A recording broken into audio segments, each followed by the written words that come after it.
Nous avons reçu, à la rédaction de Carambolage, le mail d'une jeune Française, Anne Ternisien. En fait, c'est la deuxième fois qu'elle nous écrit. Écoutez.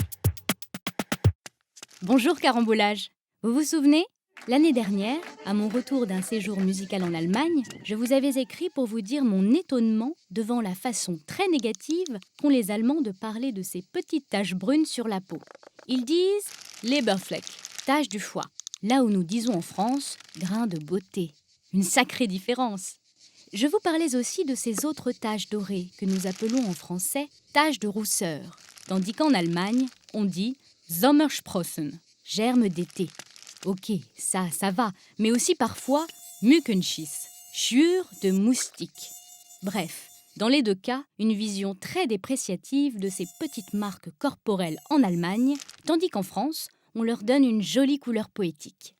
Eh bien, figurez-vous que je viens de trouver à nouveau une expression qui marque cette différence de traitement.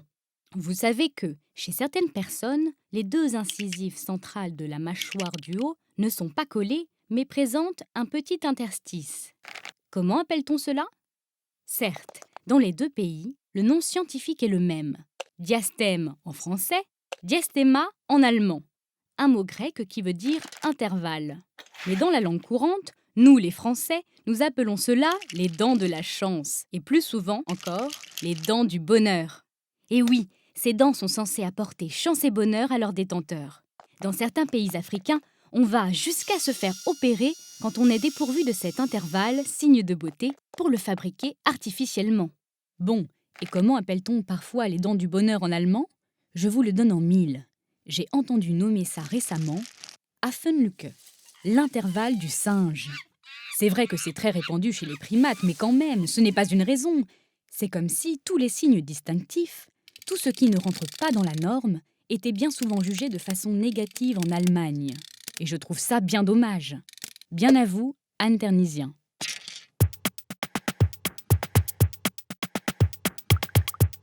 Avez-vous déjà remarqué que les avocats français et allemands ne portent pas les mêmes robes? Claire Doutrillo les a étudiées de plus près pour nous. Regardez. Voici à gauche Maître Deshaies. Vous le voyez à sa robe, Maître Deshaies est avocate, Rechtsanwältin en bon allemand. On s'adresse à elle en disant « Bonjour, maître ». Eh oui, bonjour, maître. Voici à droite Frau Deshaies. Elle est Rechtsanwältin, avocate en bon français. On s'adresse à elle en lui disant simplement « Guten Tag, Frau Deshaies ». Bonjour, Madame Deshaies. Ainsi, si Maître Deshaies et Frau Deshaies sont une seule et même personne, elles ont bien deux diplômes. Le CAPA, le diplôme d'aptitude à la profession d'avocat en France, et le diplôme de Rechtsanwalt en allemand. Alors, regardons d'un peu plus près nos deux robes d'avocat. Et commençons par le côté allemand. La robe est simple, en laine noire, l'encolure est ouverte, les manches ont une certaine largeur et les revers sont en soie. Vous voulez bien faire demi-tour, Frau Deshaies? Merci beaucoup. Les fronces que vous voyez sur le dos et qui donnent de l'ampleur à la robe sont très précisément fixées par décret depuis 1713. Bon, tournons-nous vers Maître Deshaies. Alors, quand Maître Deshaies plaide à Paris, elle porte une robe sensiblement différente. Ce qui saute immédiatement aux yeux, c'est le rabat blanc, un rabat plissé qui vient fermer le col. Les épaules, regardez les fronces de l'emmanchure, c'est du sérieux, ces fronces. On les retrouve dans le dos, ce qui confère une beaucoup plus grande amplitude à la robe. Ah, n'oublions pas les pitoges. C'est ainsi que l'on appelle ces deux bandes de tissu noir accrochées par ce cercle à l'épaule.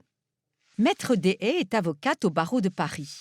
Si Maître Deshaies était avocate en province, le bas de son épitoge serait couvert d'une jolie bande d'hermine. Bon, enfin, de nos jours, il s'agit plutôt de lapin quand ce n'est pas tout bonnement de la fourrure synthétique. Regardez bien les manches. Elles sont beaucoup plus larges que les manches allemandes, avec d'immenses revers en satin brillant. Ne dit-on pas en français de quelqu'un qu'il fait des effets de manche quand cette personne en fait un peu trop? De grands discours, des gestes emphatiques et souvent un peu vains. Eh bien maintenant, vous savez d'où vient cette expression. Maître Deshaies nous a bien avoué que, comment dire, les avocats français avaient bien tendance à se lancer dans des plaidoiries un peu plus grandiloquentes que celles de leurs collègues allemands. Disons que c'est sûrement les Manches qui en sont la raison. Quoi qu'il en soit, des deux côtés du Rhin, le but de la robe est de mettre en avant la fonction de l'avocat et de gommer son individualité. Maintenant, on peut se demander pourquoi les avocats français sont appelés maîtres. C'est qu'à l'origine, les avocats étaient des clercs, certes laïcs, mais l'ordre des clercs appartenait au clergé et jouissait d'un statut qui leur conférait le titre de maître. On remarquera qu'à l'époque, les femmes étant évidemment exclues de ce rôle, on n'avait pas réfléchi à une dénomination féminine. Elles sont donc toutes maîtres, tout comme ces messieurs, de façon à éviter toute forme de malentendu. Bon, Madame Deshaies a aussi en souvenir sa, ou plutôt ses prestations de serment. Après avoir réussi ses examens d'aptitude à la profession d'avocat en Allemagne, elle se souvient vaguement de sa prestation de serment plutôt informelle. On devait être 3 ou 4 jeunes avocats, c'était dans le bureau d'un juge ou d'un avocat à la chambre des avocats, on prononçait chacun à notre tour le serment et c'était joué. Curieusement, tous les avocats, croyants ou non, jurent devant Dieu et peuvent même renforcer publiquement l'expression de leur croyance religieuse en terminant leur serment par la fameuse phrase « So wahr mir Gott helfe » avec l'aide de Dieu. Ich schwöre, bei Gott, dem Allmächtigen und Allwissenden, die verfassungsmäßige Ordnung zu wahren und die Pflichten eines Rechtsanwalts gewissenhaft zu erfüllen. Madame Deshaies avait renoncé à la dernière phrase et féminisé son serment en disant « Rechtsanwältin » et non « Rechtsanwalt ». Quant à sa prestation de serment à Paris, Maître Deshaies n'est pas prête de l'oublier. Comme tous les jeunes avocats de sa promotion, elle s'était préparée au grand jour. Elle avait convié ses parents, sa famille et quelques jeunes amis à la cérémonie. Tous les jeunes avocats sont entrés en grande tenue dans la salle d'audience de la première chambre de la Cour d'appel de Paris, pour une audience solennelle. La plupart du temps, la robe a été faite sur mesure et offerte par les fiers parents. On remarquera que pour cette audience solennelle, l'épitoge est toujours couverte d'hermine. Puis, la cour est arrivée. Le président et les conseillers composant la cour d'appel, mais également l'avocat général. La formule de la prestation de serment a été lue à haute voix par la bâtonnière. Je jure, comme avocat, d'exercer mes fonctions avec dignité, conscience, indépendance, probité et humanité. Alors, comme chaque jeune avocat, la jeune maître Deshaies est venue se placer devant le président de la cour d'appel et a dit « Je le jure ».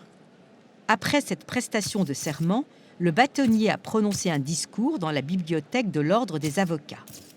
Maître Deshaies avait été très impressionné par cette cérémonie si solennelle qui, dès l'entrée dans la profession, rappelle aux jeunes avocats français la gravité de leur rôle à venir. Et voici la devinette. Le plan qui va suivre dure 30 secondes. Où a-t-il été tourné? En France ou en Allemagne? Et où se cache l'indice? Parce qu'il y en a un. Regardez bien.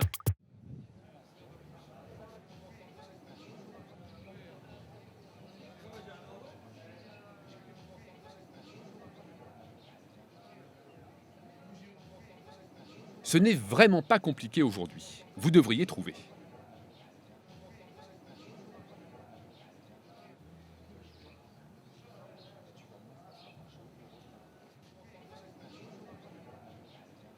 Vous avez la réponse et l'indice? Allez vite sur le site internet de l'émission www.arte.tv/carambolage. 10 gagnants seront tirés au sort et recevront une petite récompense. Et voici maintenant la réponse à la devinette de la semaine dernière. Cette fois-ci, la scène ne pouvait se dérouler qu'en Allemagne, bien sûr. Il fallait repérer ce petit dispositif sur le pistolet à essence que nous vous avons récemment présenté dans Carambolage. Grâce à ce bidule, on peut bloquer le pistolet et faire le plein d'essence les mains vides. En France, ce système n'est pas autorisé pour des raisons de sécurité. En Allemagne, il est monnaie courante. Nous étions donc en Allemagne.